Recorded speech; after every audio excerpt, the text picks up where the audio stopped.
Call the honourable member for Barara. Much, Mr Deputy Speaker, and I rose to support this matter of public importance.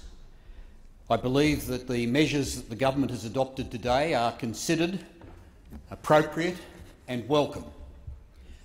I regret that the Deputy Leader, now leaving, suggested that there were some time issues in relation to this. I simply note that the Syrian war was underway when our colleagues opposite were in government.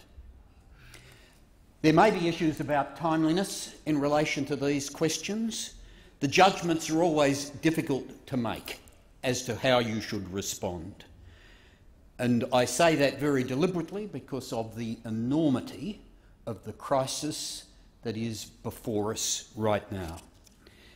When I think about my own time in public life, I saw something of the crisis, the genocidal regime deposed in Cambodia and what was left. I witnessed much of the Rwandan genocide. I saw the circumstances in which people fled, particularly Afghanistan.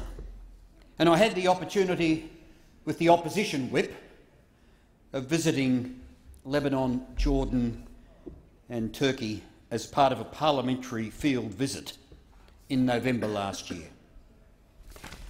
And if members wish to better inform themselves about the nature of this crisis, the report is worth reading.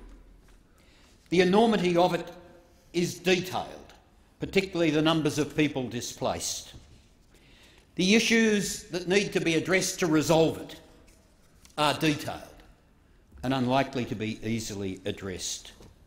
It is important to understand that this is not an easy issue to deal with, but it does demand a humanitarian response. We set out a number of approaches that might be taken.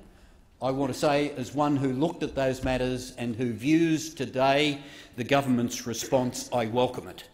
With the additional 12,000 refugee places, it will not make up for the 14 million people I believe have been so disastrously displaced and affected. But it is a response, a measured response that Australia can make. The additional humanitarian support for the agencies that are working is an important part of a considered response that should be recognised and acknowledged, and I do so. Can I say, in relation to the third decision, the expansion of air operations into Syria, which has been given careful consideration by the government, and following Iraq's request for international assistance, we will now help. The legal basis has been outlined and I welcome the opposition's support for it. I simply want to note that there are very substantial reasons why perhaps even more should be done, and I note the government hasn't dismissed being involved in what further steps might be required. But I note the UN Secretary-General's report of August 2015 when he had this to say. Kurdish militias backed by the international anti-ISIL coalition airstrikes launched an offensive on ISIL positions in the southeast of the city, also causing group retreat. Its withdrawal prompted many of the estimated 120,000 people who had fled the city, following the group's advances, to begin to return to their homes.